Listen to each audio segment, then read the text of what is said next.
Welcome to Maestro Mo YouTube channel. Ang asignatura natin ngayon ay Araling Panlipunan para sa ikalawang baitang. Tayo na ay nasa quarter 4, week 3 and 4.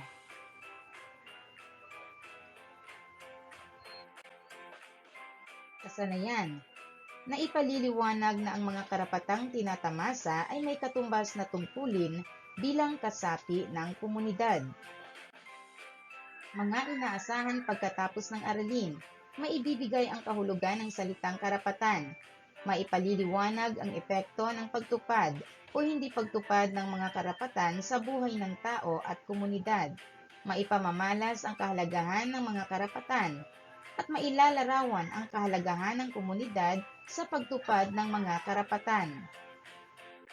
Bago tayo magpatuloy, sagutan muna natin ang paunang pagsusulit.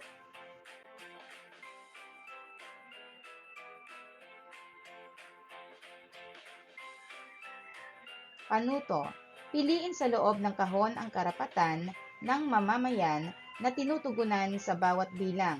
Isulat ang titik ng tamang sagot sa patlang.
Sagutan naman ang para sa baliktanaw.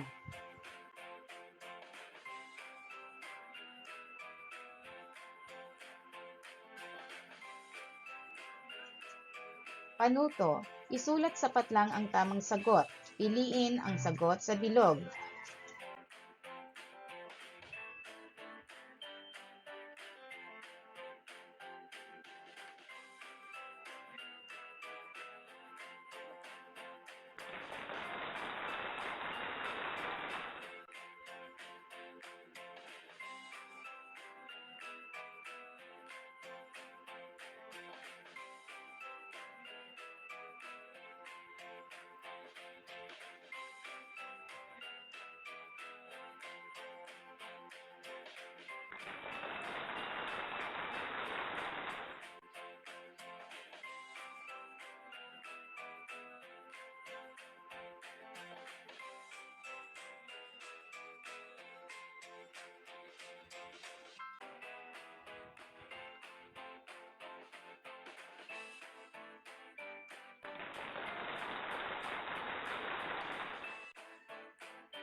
Alam kong handang-handa ka na para sa ating panibagong aralin.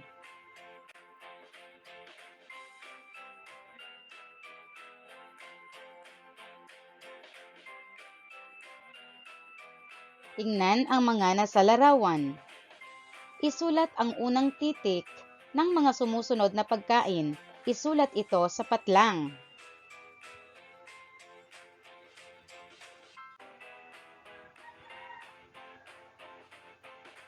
Anong salita ang iyong nabuo? Kung ang sagot mo ay karapatan, mahusay.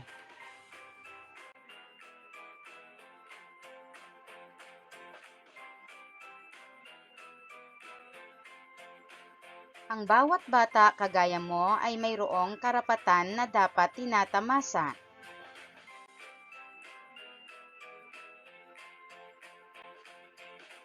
Ano ang karapatan? Karapatan ang tawag sa anumang bagay na dapat makamit ng sinumang tao. Ito ay mahalaga upang makapamuhay ng maayos. May mga karapatan ang bawat batang Pilipino na dapat pahalagahan, pagyamanin at pag-ingatan.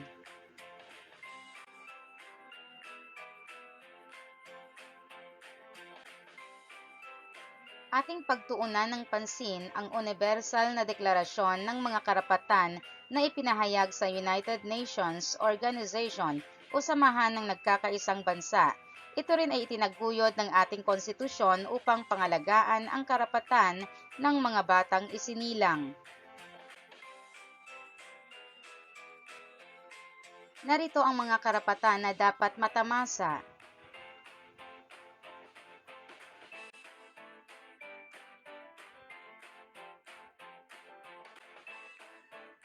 Una, karapatan na maisilang at magkaroon ng pangalan at nasyonalidad.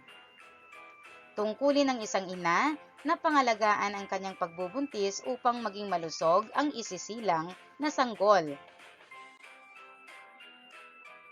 Pangalawa, karapatan na maging malaya at magkaroon ng pamilyang mag-aaruga. Tungkulin ng magulang o tagapag-alaga na alagaan at mahalin ang kanyang mga anak. Pangatlo, karapatan na mabigyan ng pagkakataong makapaglaro at makapaglibang.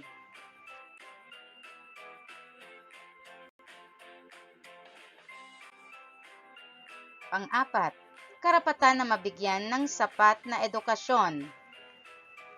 Tungkulin ng pamahalaan na mabigyan ng libreng edukasyon ang mga bata, lalo na ang mga batang hindi kayang pag-aralin ng mga magulang.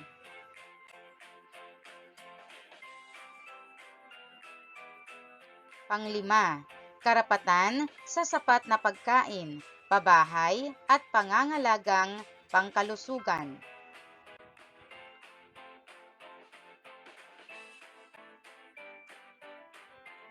Pang-anim, karapatan na manirahan sa isang payapa at tahimik na komunidad. Tungkulin ng mga namumuno na panatilihing malinis, maayos at tahimik ang komunidad para sa kapakanan ng mga taong naninirahan dito.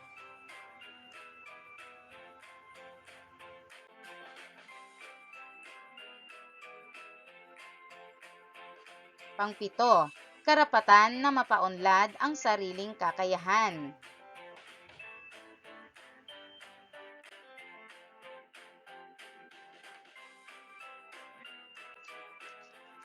Pangwalo, karapatan na mahubog sa kagandahang asal.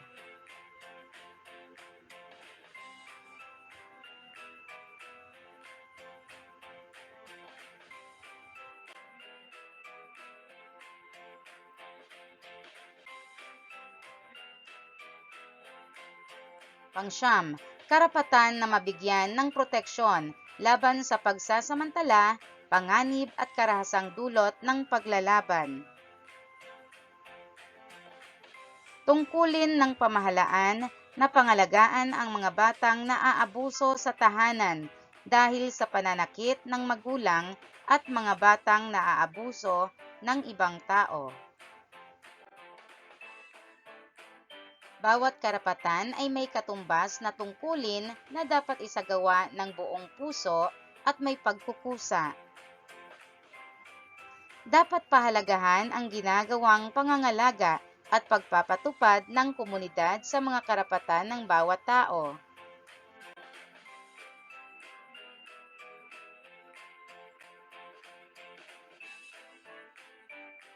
Bilang isang bata, paano mo pahahalagahan ang mga karapatang iyong tinatamasa?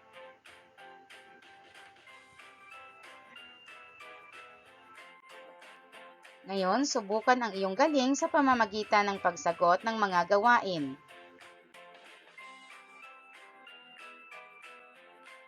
Para sa unang gawain, kulayan ng dilaw ang bilog kung ang larawan ay nagpapakita ng gawain o programa ng iyong komunidad sa pagtupad ng iyong mga karapatan.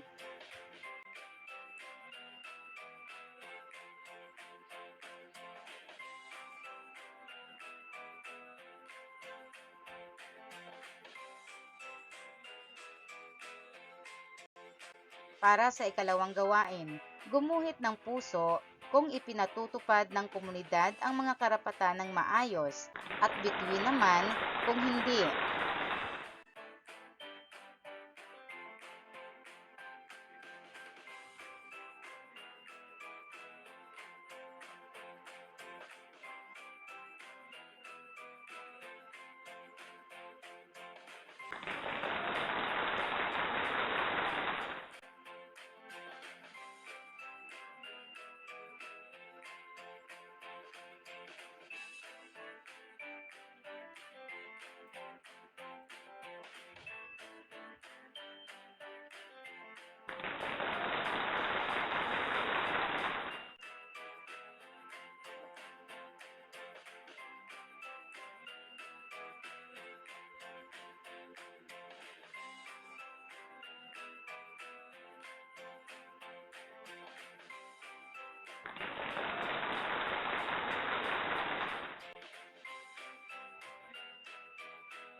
Narito ang mga dapat tandaan.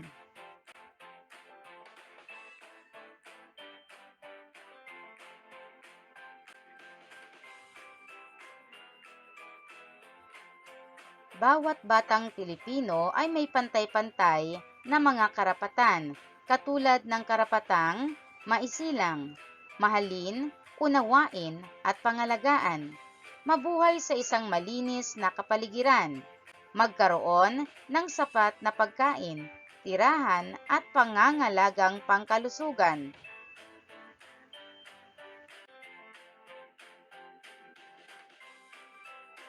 Mahubog sa kagandahang asal, makapaglaro at makapaglibang, makapag-aral, mabigyan ng proteksyon laban sa pang-aabuso at panganib, mabuhay sa isang mapayapang lipunan, makatanggap ng tulong, pagkalinga at proteksyon mula sa pamahalaan, at mapaunlad ang sariling kakayahan. Mahalaga ang mga karapatang ito para sa ligtas, maayos at tahimik na pamumuhay ng bawat batang Pilipino. Sagutan ang pag-alam sa natutuhan.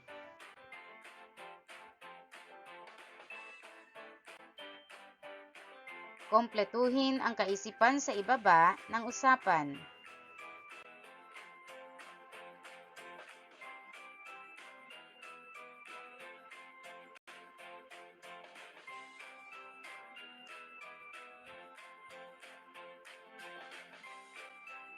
Para sa pangwakas na pagsusulit,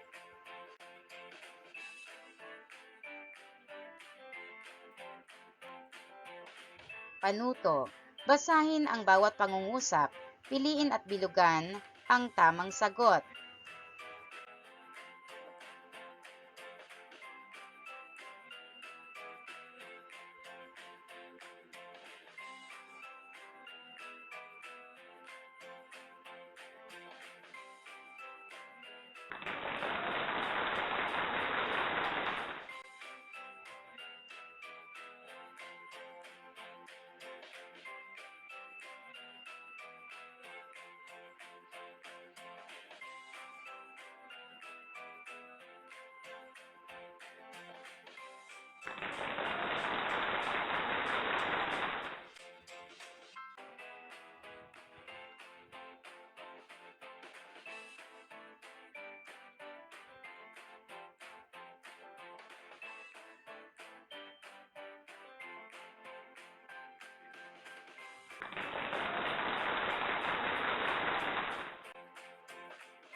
Sagutan ang pagninilay.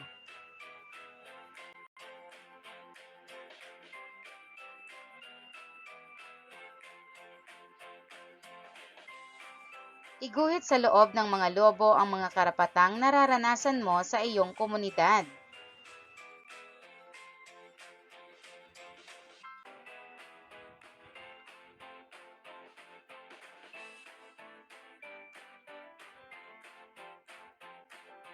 Binabati kita sa iyong ipinamalas na husay at galing. Huwag kalimutang i-share ang iyong mga natutuhan. Hanggang sa muli!